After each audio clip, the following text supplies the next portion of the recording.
నిద్రపోదామనే ఉద్దేశంతో మంచం ఎక్కిన సుచిత్రకి గట్టిగా మాటలు వినిపించినాయి. ఆ మాటలు వినగానే నా నిద్ర పోవడం కష్టమే అనిపించేసి వెంటనే హాల్లో ఉన్న ఫోన్ తీసుకుని కింద పోర్షన్ వాళ్ళకి ఫోన్ చేసింది.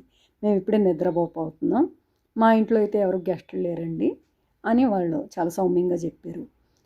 వాళ్ళ నుంచి తను ఎక్స్పెక్ట్ చేసింది కూడా అదే ఆన్సరు. నెక్స్ట్ పైన పోర్షన్ వాళ్ళకి ఫోన్ చేసింది. చేస్తే వాళ్ళు కూడా మా ఇంట్లో ఎవరు లేరండి, మేము హాల్లో కూర్చొని టీవీ చూస్తున్నాం, మేమేం మాట్లాడలేదని బుకాయించారు. పైగా అన్నారు, పక్కింట్లోంచి ఎక్కడి నుంచి అన్న వినిపిస్తున్నాయేమోనండి అని చెప్పారు. చెప్పేసరికి తనకి అంతకుముందు ఉన్న అనుభవంతో ఆ మాటలు అక్కడి నుంచే వినిపిస్తున్నాయి, కానీ వాళ్ళు అబద్ధం ఆడుతున్నారని అర్థమైంది. చేసేదేమీ లేక నాకు బాగాలేదు కదా ఒంట్లో, అందుకే కొంచెం ఒకవేళ మీరు మాట్లాడినా కొంచెం స్లోగా మాట్లాడండి అని చెప్పేసి ఫోన్ పెట్టేసి వెళ్ళిపోయి తన నిద్రకి ఉపక్రమించింది. తను ఫోన్ చేయడం వల్ల కొంచెం వాల్యూమ్ అయితే తగ్గింది. సో తనకి గంటలో నిద్ర పట్టింది. ఈ అంతా అయ్యేసరికి ఆల్రెడీ లేట్ అయింది. అర్ధరాత్రి పూట మళ్ళీ శబ్దాలకి తనకి మేలుకు వచ్చి చూస్తే రెండింటికి కూడా గట్టిగా మాటలు వినిపిస్తున్నాయి. ఇంకా రకరకాల శబ్దాలు, వస్తువులు ఇటు అటు కదిపిన శబ్దాలు వినిపిస్తున్నాయి.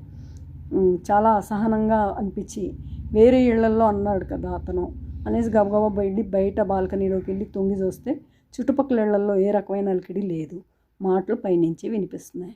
వెంటనే ఇంట్లోకి వచ్చి ఆ మాటల్ని, ఆ శబ్దాలని రికార్డ్ చేసి వాట్సాప్లో పంపించి, ప్లీజ్ నేను ఒక పేషెంట్ని, నాకు నిద్ర చాలా ఇంపార్టెంట్, నా నిద్ర చాలా డిస్టర్బ్ అవుతుంది మీ మాటల వల్ల, దయచేసి అర్థం చేసుకోండి అని చెప్పి ఒక మెసేజ్ పెట్టేసి వెళ్ళి చెవిలో ఇయర్బడ్స్ పెట్టుకుని పడుకుంది. మార్నింగ్ లేచేసరికి చాలా వీక్గా అనిపించింది. ఈ మధ్యకాలంలో మనం అందరం కూడా ఎవరి జీవితాల్లో వాళ్ళు చాలా బిజీ ఉండడం వల్ల చుట్టుపక్కల వాళ్ళకి కష్ట సుఖాలు పంచుకోవడంలో కానీ, వాళ్ళ ఆపత్కాలంలో వాళ్ళకి సహాయం చేయడానికి కానీ మనకి సమయం ఉండట్లేదు. కనీసం మనం అలాంటి పనులు చేయకపోయినా పర్లేదు, కానీ మన వల్ల ఏ రకమైన అసౌకర్యం కలగకుండా మనం చూసుకోవాల్సింది కనీస బాధ్యత.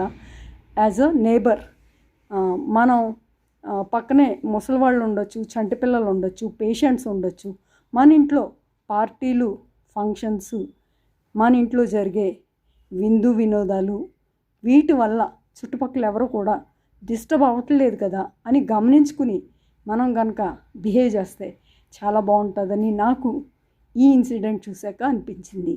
ఇది నేను స్వతహాగా చూసిన లైవ్ ఇన్సిడెంట్ని బేస్ చేసుకున్న స్టోరీ. మన ఈ స్టోరీ నచ్చితే లైక్ చేయండి, షేర్ చేయండి. ఎలాంటి విషయాలు